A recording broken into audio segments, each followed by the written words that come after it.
If any problem in your life is proven to be too stubborn, that is, a problem in your life, it could be health problem, relationship problem, financial problem.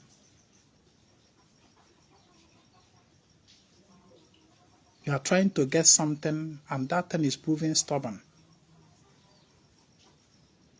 There is a particular problem that is proving so stubborn in your life that it have defied every solution. You have focused on this problem to solve it, but yet it is proving too stubborn. It is persisting. The best solution to that problem, the best solution that problem can never resist is a secret. I have been revealing this secret in my teachings in many ways. Now,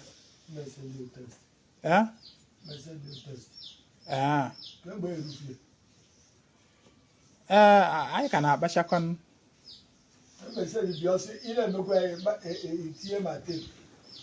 Thank you, tape. Thank you, tape.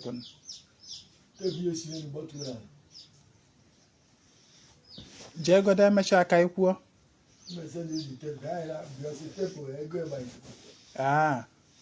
Nsogbu adịrọ. Okay. Nsogbu adịrọ. Emecha ịkụọ m n'ekwentị ka m mara afọ a, mara ife ya eri o. Biko nye aka wee na-atụsa ozi. It's a secret. Those who pay in-depth attention, that is, ndị na-ewotu ntị na ntọala nkuzi m, enwetego the destiny on na-ekwu tete, because it's always hidden in my teachings. It's always hidden, and that secret, for that problem that I've defied every solution, secret in the remove the existence of that problem from your mind and from your emotion.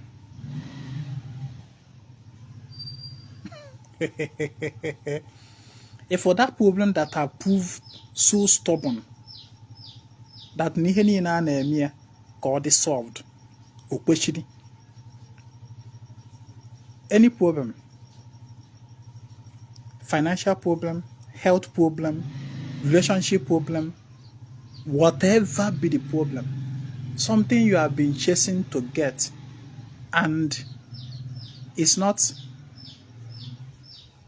arriving, it has become a reoccurring problem that the more you focus on it to solve it, the more it expands.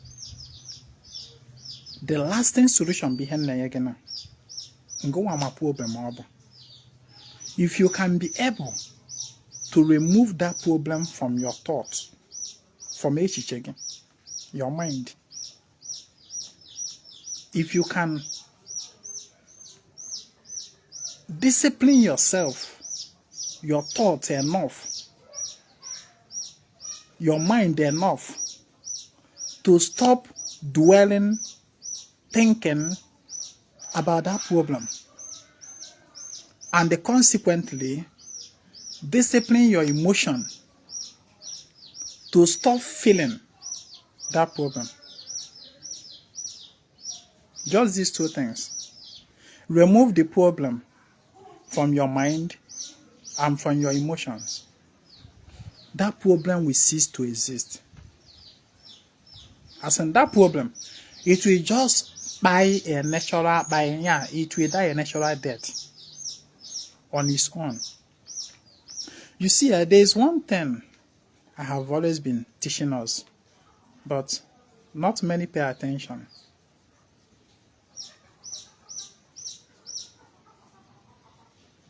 What fuels existence is the mind and the emotion. What fuels energy is your mental focus on it and your emotional vibration on that thing. Anything you are able to remove from your mind, stop thinking about it. Stop remembering it. Stop focusing your mind on it. And then stop feeling it, because as you focus your mind on something, it will be triggering emotion. If that thing you are focusing your mind on is positive, it will be triggering positive emotions. If it is negative, it will be triggering negative emotions. If you can be able to remove that thing from your mind and from your emotions, you have solved it. You have solved it. It will just die a natural death. It will just fizzle out naturally. Even that thing may still be existing, but it is no longer existing in your world. And I know. I'm here. No. How can you? Oh my God. No. Okay.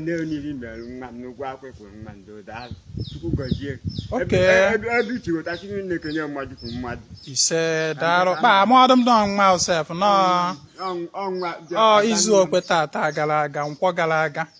So ka hana eba no, I'm galaga broker. So bia o nwega skwalụ ndị ọzọ nkwụrụ ụgwọ akwụkwọ. So ruo na town nyanwa.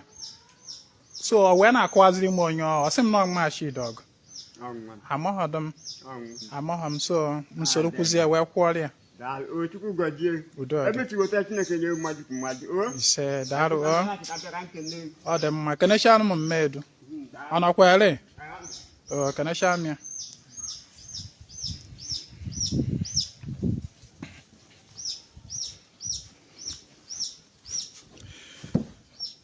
So they can say,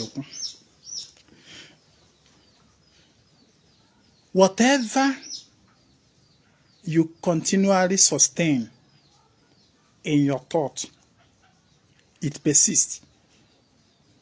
As you are sustaining it in your thought, thinking about it, you are feeding it energy. That thing can never go away. Any problem you continually think about, you are simply feeding that energy. Your thought is the energy that sustains the existence of that problem in your life. As you are thinking about it, you are feeling it. Emotion will be triggering. Chetan iheng balon about emotion. Emotion nurtures. The mind creates. Emotion nurtures and they manifest. As you are thinking about it, you are feeling it in your emotion. And you are manifesting more of it. That is why that problem have not been solved. Because you have not tackled it from the root. Every tree draws energy from the earth through the root. That problem is still persisting because of what? The root. It is deeply rooted in your thought and in your emotion, and that is where it draws this energy that sustains it. So if you can be able to cut it, that root na your thought, na your emotion, your feelings, if you can be able to disconnect them, if you can be able to cut them off from that root, it will just die a natural death. Is there any human being in your life that is maybe now wagis? Or maybe there is a particular sickness in your life now, wagis. Something have proven to be so much a burden, a nightmare to you. The best way to solve that problem, but just remove that stain from your mind. Stop thinking about it. Stop feeling it in your emotion. Even if the stain is existing, it's still existing out there. It's no longer existing in your own world. Your own world exists in your mind and in your feelings, in your emotion. Your own world, the world of every human being. Your mind is your world. Your feelings, your emotions is your world. If for your thoughts, it is only the people or the things you permit into your thoughts that can exist. It is only the things you permit into your emotion that can exist there. So whatever you don't want, simply take it out of your thoughts, your mind and your emotion. Take it out there. It will die a natural death in your world. It will stop having impact in your life. About the best way to solve any stubborn problem. Because anything I teach you, but something that I have experienced in my life. Something happened around 2 or 3 years ago. 2 or 3 years ago, maybe 2020, 22 or 23. Ono ketara mgbe ahụ ka nka na-akọ ọrụ ugbo. Mgbe ahụ ka nka nwere ana ebe m na-akọ ọrụ ugbo. So it came at a time, o nwere mgbe ọrụ I started having pains in one of my leg, joint pain. Mana, I can't remember exactly what happened to my leg. But ihe mma bụ na that joint no keta bido fụba m ụfụ. Na-emetụ ya aka ọ na-afụ m ụfụ. You know, I tried everything to stop it. The more I tried, the more the pain persisted. You know, I was not like, ọ ka agbakwa nke a gịnị. Aṅụchara m ọgwụ oyibo. Gotecha some balms na anụ ya. Mana the more I continued with this treatment, the more I felt the pain. Then, ihe mere na abụọ na ketara otu anụ, emechana m enu nwere ihe ọzọ mma mmemme.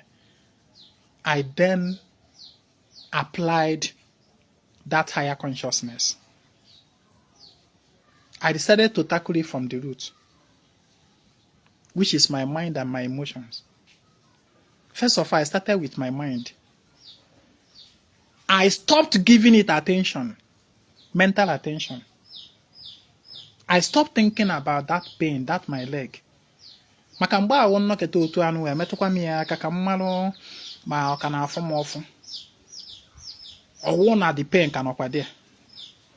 Nnọkịtakwa otu anụ a, ịmago, I'll be thinking about it like, ọka ọ bụrụ gịnị, ịmago, a lot of thoughts were going on in my mind. Nnọkịtakwa mmetụ ya aka, ịmago, ọ na-afụkwa m ọfụ. So, the more I did this, I was cultivating the pains. I was feeding the pain, feeding it. So what I now did was that I decided to tackle it mentally. I removed my mind completely from that my leg, from that pain. Ihe anụnwa bụ the hardest thing for any human being to do. If you're controlling your thoughts, what you think, and what you feel, it is the hardest thing for any human being to do. Ebe ahụ ka ihe a na-agba self-discipline. Ebe ahụ ka o nwere the apex. People can easily control something that is happening outside of them. But what is happening inside of you, you hardly control it. What is there in your thought? What is there in your feelings, in your emotion? You hardly, even when you are trying to take your mind from it, your ego, your mind will still be drawing back to it. But if you can, that my leg. I discipline because it involved discipline. My body. My body that is with me 247. Something happening in my body 247. So how can I really take my mind away from it? But I had to employ that discipline because there is one thing about Ezinwa Anaedo. I have always been a spiritual man. Even from when I was a Christian. Of what I can build through my spiritual stamina. So I disciplined my mind. I disciplined my mind not to think about that pain anymore. Not to think about that pain on my leg anymore. It was difficult. I'll remove my mind immediately. It became natural for me to stop thinking about that my leg. And when I stopped thinking about it, I stopped feeling it in my emotion. Like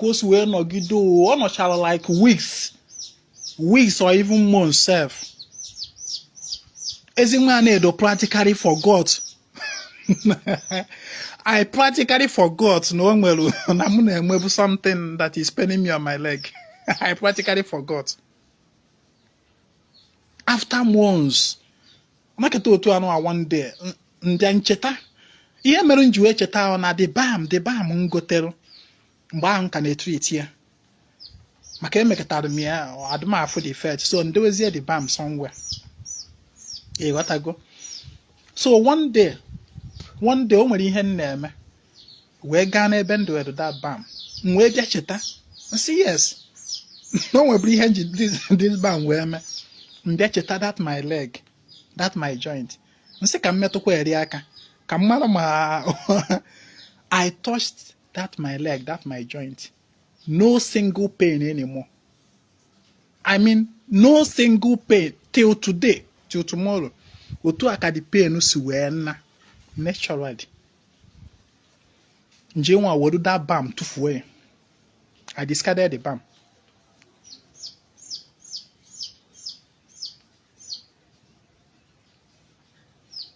The most difficult thing for every human being, especially a human being that have in this our present fallen state. If you can be able to control what you think and what you feel, you are going to fix a lot of things in your life. Even without rituals, without special medications. You are going to solve a lot of problems in your life. Because the more you try to fight something, the more you announce to the universe that that thing is existing. The more you try to fight something, that is, you are affirming that now that thing is existing. And it will continually exist. I'm going to on that now. The universe is always saying yes to your prayers. And your prayer is not just about no. Your prayer consists more in what you think and what you feel. That is where our prayer, that is, if what we think and what we feel constitute like 99.9% of our prayers. That's 0.1% if for zero if you could know. So you find out that what you think and what you feel is almost 100% of your prayers. So prayer is not just about if you could know. No. Your prayer more in nature. Whatever you continually think about, you feed. If you want your life to be better, learn to accommodate on your thought more of the things that are of positive to your purpose, to your destiny. Because if dwelling on negativities, by thinking about them, feeling them, expands them in your life. So also, dwelling on positivities in your thought, in your feelings, also expand positivities in your life. Whatever you are experiencing in your life today is a result of your yesterday's prayer. And by prayer, I mean what you thought and what you felt yesterday. Onya kena for today na your life. That is just it. No other person that is doing you, no spirit that is doing you, in as much as no spirit have the power to control what you think and what you feel. No human being have the power to control what you think and what you feel. What you think and what you feel is practically your decision. Therefore, you are responsible for everything that happens to you. No human being, no spirit. Asị ọkwa nke na-echu aja na-echunyere mmụọ aja na ọba ha uru. Agbago ọmọ the reason ezi achụ aja. But as per creating your reality, when it lies more on what you think and what you feel. Creating your reality. You can heal your body by what you think and by what you feel. You can fill your body with sickness from your head to your toe, sickness by what you think and what you feel. You can as well heal your body from head to toe by what you think and what you feel. Yes. You can heal and correct a lot of things in your life by channeling your energy. Energetic healing. Ihe ọbụla na-eme na ndụ gị na-achọ ha, and you want that thing to stop existing, stop tormenting you, stop disturbing you. What you just need to do, Bogene, remove it from your mind. Stop thinking about it. If you can be able to achieve this, I am telling you, before long, that problem will just die a natural death. And stop feeling it.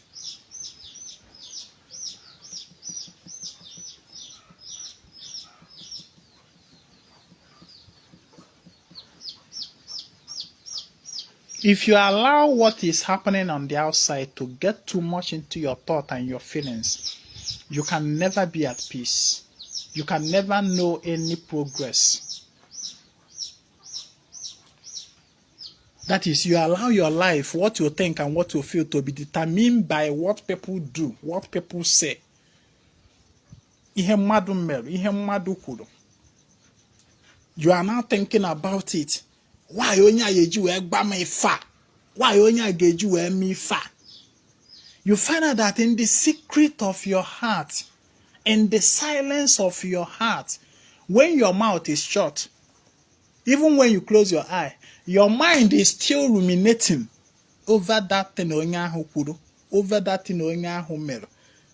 And you know what? You know what will be the outcome? The outcome is that the universe, Ainonia, will be sending you more of experiences that will be confirming that thing you are thinking. The universe, Ainonia, that is one Ainonia, is running on automatic programming. The universe is like a computer.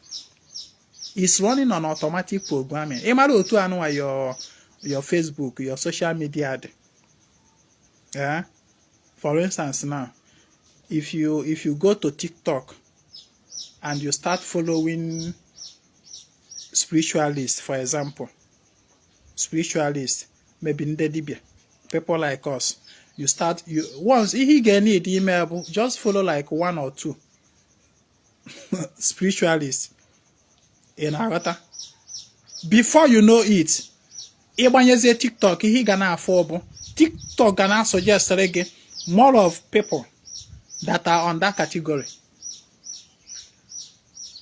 Obviously only ebupụtere gị he gonna afford na your TikTok or Facebook abụrụzie more of spiritualists, more of ndị eze nwanyị, more of ndị dibịa, if he gonna afford ngwa ya nọkọta na say wow. So social media is filled with dibias and eze nwanyị spiritualists like this. Na ịma họkwa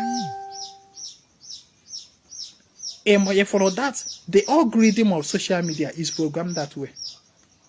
Social media gives you more of the thing that you are interested in. What do I know about the universe? How does the universe know the thing that you are interested in? The universe know what you are interested in by assessing what you think and what you feel. Because your every thought sends vibration to the universe. Your every feeling sends vibration to the universe. You are transmitting. And the universe is receiving your transmission. It's receiving what you think. It's receiving what you feel. And the universe is understanding that since this person is transmitting this frequency, is transmitting this thought, is transmitting this feeling, it means that this thought and these feelings are too important to him. Therefore, what the universe will do is that, okay,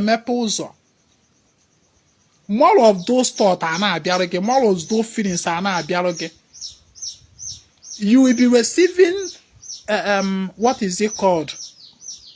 Coincidences that will be confirming more of those things you think and feel. You are thinking, why must we a why must we a why must menka? You are thinking about it, you are feeling it in your emotion, you are transmitting it into the universe. And therefore, the universe will be sending you more of experiences that will be generating more of those thoughts and feelings for you. In other words, one person born majority, one person born mere ife ahụ. You know now say why onye ajuwe me ife, why onye ajuwe gba me ife. One person be ife kwulie no, one person be ife melie no. When I forgot and they started transmitting it, before you know it, another person ga-agba the same thing ma ọ bụ kwuo similar thing. It will act on nke dị adị. Before you know it again, you see another person will also come, say the same thing, do the same thing. Before my phenomenon, another person is from another angle, kwukwa the same thing, mekwa the same thing. You will just be attracting more of those things. Before you marry your life will just be a good replica and the definition of wahala. It is not about the people that are saying things to you, that are doing things that you don't like. It is about the energy you are vibrating.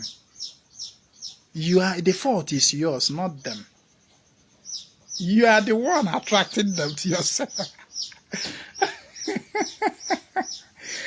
You are the one telling the universe that this is what I want. And the universe is sending more of them to you. The universe is always saying yes. Whatever you think, the universe says yes. Whatever you feel, the universe says yes. And yes, on Agbagebo, nekwa more of it. Nekwa more of it. Nekwa more of it. On Hogana Agbagi, you'll be seeing more of them. And you know one thing? Once your internal vibration is of things that goes against your purpose, then everything that stands with your purpose will disappear. I don't know if you understand. If what you are transmitting to the universe are the things that are never in alignment with your purpose, for something not to be in alignment with your purpose means that this is not what you want. You know, The signals you are sending to the universe are the signals of the things you don't want. What will now happen is that those things that you actually want and desire will go into hiding. They will give way so that that particular signal you are transmitting will have more open way to be flowing to you. It is not as if those your desires are not there. They are there. But your transmission does not give them room and the road to come to you. The path, your spiritual path, by which energy flow to you are clustered by the frequencies, the vibrations that are of the negative. Therefore, those other ones we go into hiding. Only hang balon one day na my teaching. Hang balon that now at every point in time, every possibility exists simultaneously at the same time. It is left for you to shift your focus into the version that you want to experience. For instance, example I knew about if some years ago. What happened was that I applied the method of shifting focus. Yes, the current reality is that Namune feel the current reality that I have collapsed, that I am manifesting presently, is that Namune feel normally the pain is there. But at the same time that I am experiencing this pain, there is also existing a version of me that is existing without that pain.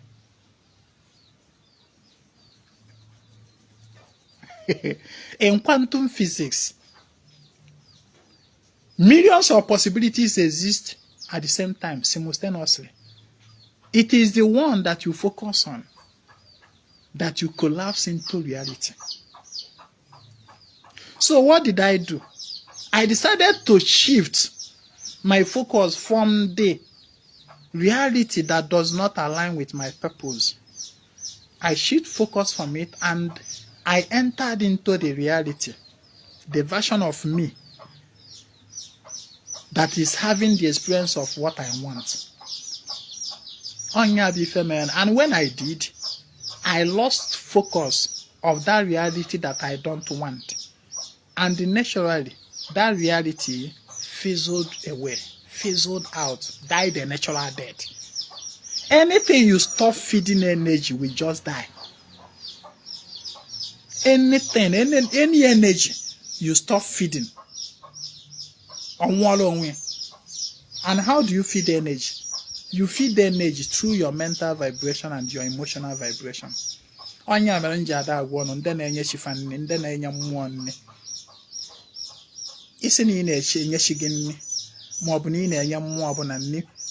Simply means energy.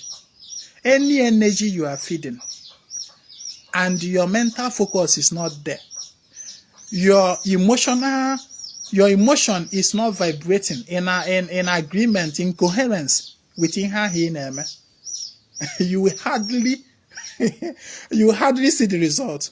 It's not about the physical material, it is about the higher vibration you are infusing into it.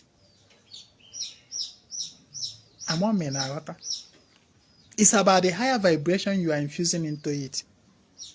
It is that mental and emotional vibration you infuse into your ritual that is actually what gives it life. That is what makes it to come to life. Today, only one guy in Yerushian. Then Yerushian today, I believe. But one of the guy, Neifia.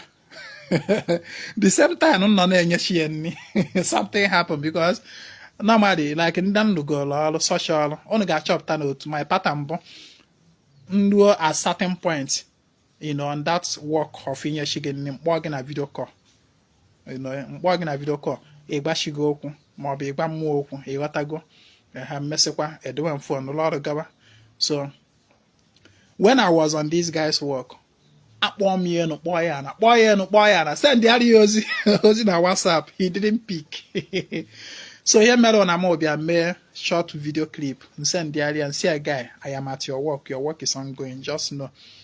Send the area ya lolo gaba. So later on, the guy shot him. Shot ya na my phone na. The guy shot him. Sim no guy mo na boy na ya na alalola. Na mmiri na ezo ebe ya ma. Nga ola buluzi ya nga chefu na mo na ya kala agbata. So when I call him at that time on na nlo ahụ. Nlo na alo. He was in dream. Seeing me in dream performing this work of feeding his sheep. At that same point in time, he was dreaming. He was seeing Ezinwa Anaedo in his dream feeding his sheep. Just this afternoon, I know I'm going to 20 years ago. Just few minutes, let me say 1 hour or 2 hours ago. Now, why was it like that? It is about mental connectivity and emotional connectivity. The guy was mentally and emotionally connected to his work. And the transmission channel opened for him to see, not with physical eye, but with spiritual eye. In dream. So if you are performing any work and you are not mentally connected, you are not emotionally connected, just you are just your body but no spiritual connection. You are not giving what you are doing in life. What gives life to your rituals, your aja, bogene, your internal vibrations. So whatever you stop feeding your mental and emotional energy fizzles away, fizzles out of existence. Out of sight is out of sight is out of the mind. Manamu and Agbagi that now. The true, if you want something to go out of sight, first of all, take it out of your mind. Because it is the mind that is actually sustaining the physical existence. That now the spiritual controls the physical. Once that spiritual, the mind ceases to recognize that thing, the physical existence is of nothing. The physical existence is just nonsense. But once the mind confirms the physical existence of anything, yes, that thing is truly existing. If your mind and your emotion confirms a particular problem in your life, then that problem is truly existing. It's not about achulaja. It's not about rituals. It's about the mind. Whatever the mind confirms and the emotion confirms is truly existing. But whatever the mind and the emotion does not confirm as existent, when that thing is out of existence. Even if it is existing in other people's world, though. Remember, that thing may still be existing in other people's world. But in your own world, as per your own world, because everybody is having the experience of his or her own world. In your own world, that thing is no longer existing. Let me tell you. So that problem that have defied every imegonta meimo menu man men kachwa janka me ihe ni no nwebolo nothing no nwebolo nke gara no ichuketa na aja ka enu adi paketa olu mmiri every day na ndị dibia na agbaro ga afa na ife check ife na asịgo na ya alu olu mmiri eduketa na olu mmiri ruo 100 times imekata na nke ọ na asịsị ma imecha anya You are doing all these things, focusing on that same problem. How do you expect the problem to go away? It is not rituals. It is not Aja that controls spirit. What controls spirit is what you think and what you feel. Now me they tell you. Obula Aja gị na control mmụọ. Aja iji nzu ọjị ọbara anụ efi ọkụkọ ewu, all these things were achọ. Ọbụla nya na control mmụọ, ọbụla nya ka mmụọ na-ege ntị. Ife mmụọ na-ege ntị bụ gịnị? Your mental vibration and your emotional vibration. These are the major two things mmụọ na-ege ntị. What you keep transmitting in your mind and your emotion will naturally persist. One major problem the current ordinary na-enwe, when I mean ordinary Igbo, I mean the people practicing ordinary today, is that we have lost spiritual knowledge. I am was spiritual knowledge. Ihe juzla isi able religion. Religion. We have lost spiritual connectivity. I na-achụ aja with the intention to solve a problem. But remember, when you are doing something, focusing on a problem, that problem will simply persist, regardless of your aja. Onya be handled some days ago, on that now. Actually, aja with the intention to solve a problem. No, you are missing the mark. Ena achụ aja to solve a problem. The more you focus on namu na achụ aja can we solve a problem, the more you confirm that problem. That problem will persist, irrespective of your aja, regardless of your aja. Igbo anaghị achụ aja ka e wee solve a problem. Igbo na-achụ aja maka gịnị? Na ọ bụ mmekọrịta mmadụ na mmụọ. Yes. So that is the reason today a lot of people na-enwe this issue of emena m enumana, enyena m chinni, emeziena m agwụ, emena m ndị otu, achụọna m aja mmiri 1 million times, alụọna m agwụ 100 times, ekena m ọgbọ n'uke 1 billion times, emena m nke abọtụ, ife na-ebe n'ebe. I am tired of this ordinary. Why won't you be tired? Why won't you be tired? You keep confirming problems, and the more problems are being added to you. Look at the universe now. You say not complain. At every point in time, the universe keep answering your prayers. And that by going go to your mental focus and your emotional vibration. When what you say does not align with what you think and what you feel, then what you feel and what you think take preeminence. Nka yi kwuru na trash ya na trash bin. Nke ye nwe upper hand abụrụ nka yi chere na echiche na nka yi feel. So what you say matters but only little. In fact, what you say does not matter except when it is in coherence with what you think and what you feel. If you cannot think what you say, if you cannot feel what you say, then that thing you say is lifeless. It does not have power in it, and it cannot achieve anything.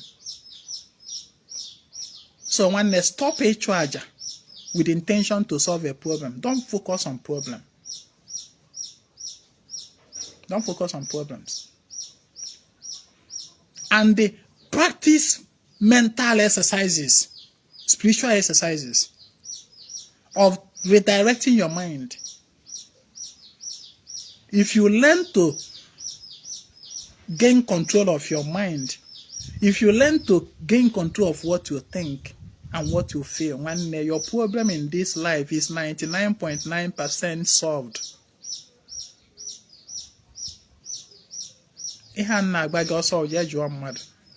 Go and ask any spiritual guru, any spiritual master, anybody well established in spiritual direction. Joy. So I have to stop here. Yeah, but it's more can you as you know that. Kiwe what if I name? Kiwe what if I name? It is all about your internal energy vibration. If you don't know how to control your mind, things that don't matter will begin to ruin your life. Trivial things. I know what get down.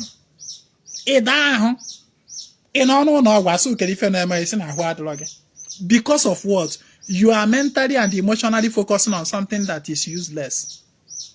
Something that, for instance, now, now,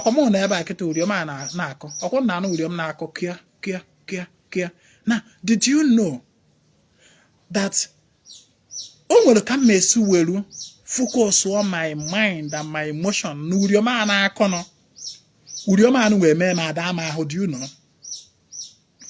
I'll just fall sick. Do you know? Go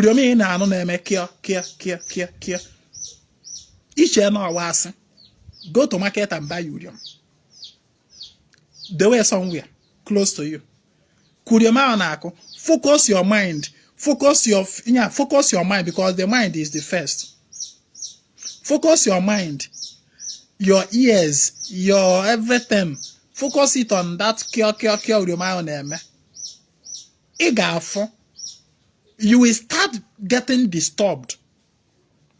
You will start feeling restless.